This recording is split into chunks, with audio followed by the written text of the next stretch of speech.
To further analyze Alibaba's first earnings report, we're joined by Matt Turlip. He's a senior analyst at Privco. Matt, good to have you back on the show. Hi, Michelle. It's always a pleasure to be here. So, Matt, Alibaba reporting earnings per share at 45 cents, more or less in line with the estimates, a nice growth in revenue. What's your take? In line with your expectations overall? Yeah, very much in line with Privco's expectations.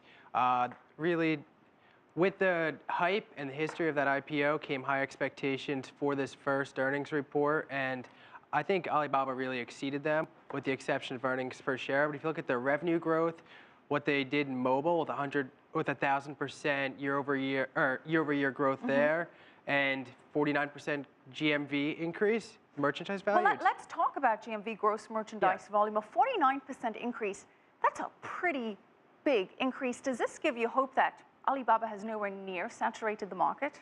No, Alibaba has nowhere near saturated the market. They've also increased their active users to over 300 million. Think about that. That's the US population. And most people think that's only not even half of what they can penetrate into the Chinese market.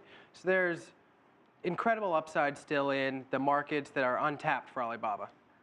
They did have a 16% year-over-year profit. There is concern that China's growth is decelerating.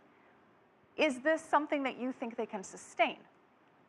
This can very much be sustained. Yes, their margins dropped slightly to about 50%, but if you look at what this is, what their growth potential still is, what they have, it's a high margin marketplace business. They can sustain this and still invest in future growth. Well, you mentioned the high margins, but the margins did take a bit of a hit as costs expanded, and they're expanding their infrastructure. And for many, that was a bit of a red flag in the report. They've been heavily investing, and even at that rate, it's still an incredibly high margin with 16% profit growth. That's not, Amazon's still unprofitable. Look at, in comparison, this is a business that has much more profit potential into the future. Well, you know, Jonathan Lu, Alibaba's chief executive, said that another point of growth for the company would come from China's rural farm areas, undeveloped areas. He says that only 9% of China's rural population has internet access, and that they really plan on forging in there and perhaps even getting farmers to sell some of their merchandise on Taobao. Do you think this is a possibility? What's your outlook on that? I think it's definitely a possibility. They will have to invest a bit more in that infrastructure to really tap the rural market. But with the increasing mobile adoption and the growing infrastructure, it's a huge untapped market for Alibaba, and it shows how much further growth that they can still sustain. Well, you know, one of the analysts at Jefferies says that over the next decade, that half of China's population will be an Alibaba user. Is that a figure you can comprehend? Yeah, look at how big Alibaba is now. That's double their current active users.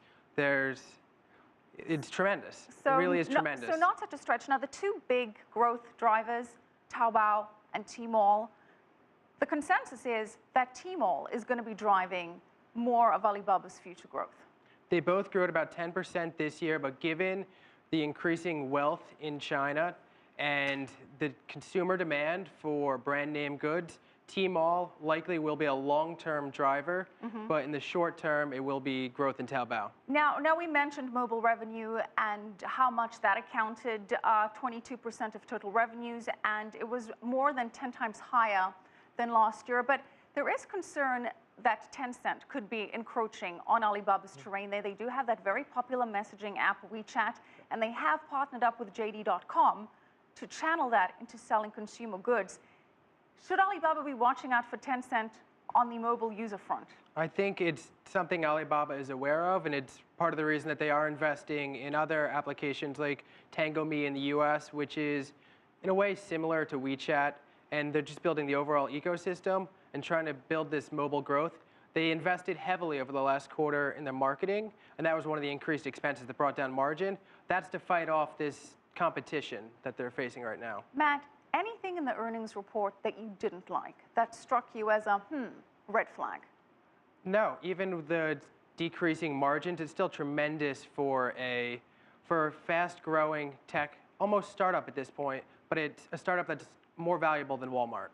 Even with all of the increased acquisitions, increased costs, narrowing profit margins? Like Amazon, they're investing for the future, but they're doing it in a very profitable manner.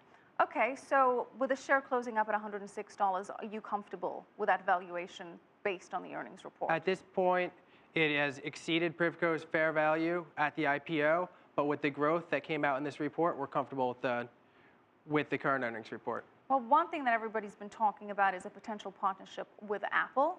CEO Tim Cook, on a recent visit to Beijing, mentioned that he'd be interested in flirting with that idea with Apple Pay and Alipay. Did we get any hints to indicate that this could happen? We know Jack Ma has his sights set on the U.S., and a partnership with Apple would be a great move into the U.S. for them, but we have no hints yet regarding if that's really going to happen. All right, a very solid first quarter for Alibaba. Thanks so much for joining us. Matt Turlip, Senior Analyst at Privco. Thank you.